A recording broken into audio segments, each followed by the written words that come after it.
Some people might have a little rock and roll pneumonia.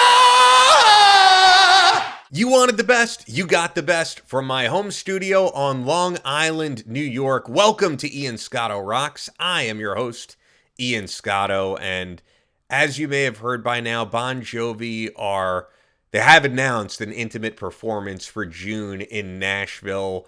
I was going to say they are coming back after a long hiatus. It has been 3 years since Bon Jovi has done a full-scale show. They've done some private or smaller performances here or there, but pretty much 3 years to the date, because I was checking the set lists, that they've performed live, a full-blown arena show, a full-blown tour. And Jon has been very transparent about this. This was due to vocal issues.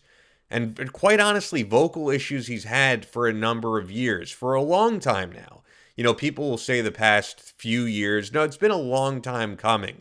I remember when Bon Jovi put out that remix album, This Left Feels So Right. I remember going to Best Buy way back in the day with my friend Steve, him buying it on DVD and us popping it in and going, what is this, man? Because it was a remix of the songs, and not just in a lower register and a slower tempo, but these celebratory songs like Bad Medicine and Living on a Prayer sounded downright depressing. And it was like, is he just not able to sing these songs the way they're meant to be sung? And that's how he's doing it now. And it just seemed like year after year, it deteriorated from there up until the last tour of 2022, where just objectively speaking, things were not good. And Jon has said he doesn't want to do this anymore if he can't perform to the level that fans expect. And I want to be as objective as possible. I'm sure there's plenty of Bon Jovi fans who may be clicking on this, and they love Bon Jovi, whether Jon sounds great or he's not sounding the best, and they want to give him credit. And I respect that as a fan. And I will say, I respect him for, unlike a ton of bands, refusing to use vocal backing track and just kind of faking it live. Because truthfully, if he did that, as many bands do, I mean, look, you see my Kiss stuff in the background. Paul Stanley, certainly guilty of it on the Farewell Tour. Yeah, fans would go out to those shows and say, wow, he sounds great. He sounds as good as he did in the 80s and 90s. And he's not going to do that. But also part of the problem is, from what I've seen, Jon is occasionally smoking. And it's like, if you have these vocal issues and you're eager to get back on stage, put the cigarettes down, man, and figure out what's going on here. But anyway, this article is from loudersound.com. Always have to give credit. Bon Jovi are returning to the stage, but you might need to sell a kidney to attend. And they're not kidding. Tickets to the 3-day event include an intimate private performance by Bon Jovi. So Bon Jovi, who haven't toured since 2022, are plotting a return to the stage. The band are performing at a 3-day event scheduled for Nashville this June. But fans will need to dig deep. The cheapest single tickets, which don't include hotel accommodation, are priced at $1,750. Jeez. So this 3-day event almost seems like what Kiss are doing in Las Vegas. It's an experience. It'll probably be meeting with other Bon Jovi fans. But truthfully, man, and I don't think Jon's vocal issues are fully healed, which we'll get into. If the Bon Jovi from 2022 is what you're seeing, that's not worth $1,750. It's not worth, I don't think I would go for free, quite honestly. And as I said, I want to be as fair as possible, because I feel like the band and Jon, they're still writing great songs. I loved that song, We Don't Run, and you're able to cover up for some vocal issues when you're in the studio. And I think he's still phenomenal as an artist, as a writer, all of that. I want to give all proper credit. But as a live performer, if you're going to insist on doing it truly live, which I respect, this is just not up to par. And I want to demonstrate what we're talking about here. So this was the last time that Bon Jovi toured in 2022. Now think of how celebratory and upbeat, high tempo a song like Living on a Prayer is, and just listen to how this sounds from 2022, and give me your fair assessment, right? Whether you're a Bon Jovi fan, you're not a fan, and you're watching this video, I want to hear your fair assessment, because I'm going to be as fair as possible here.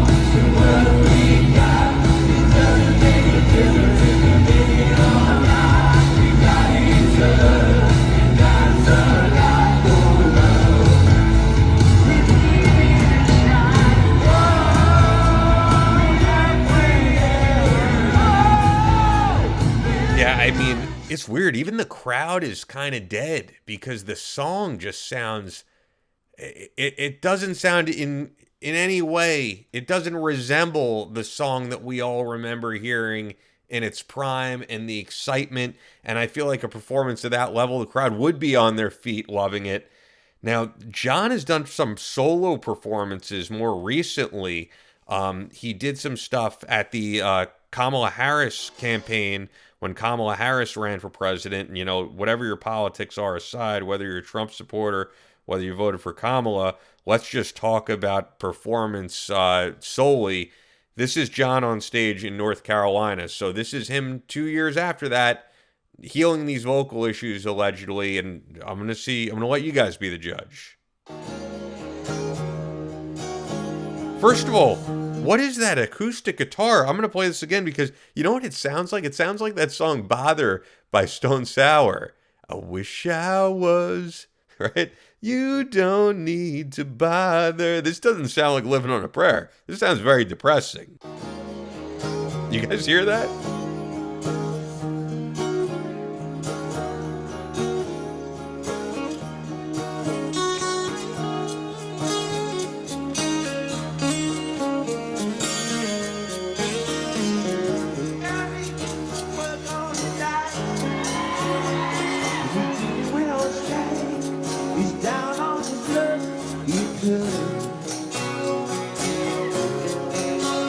So tough. And Gina was diner all day, working for a man. She brings home a big baller,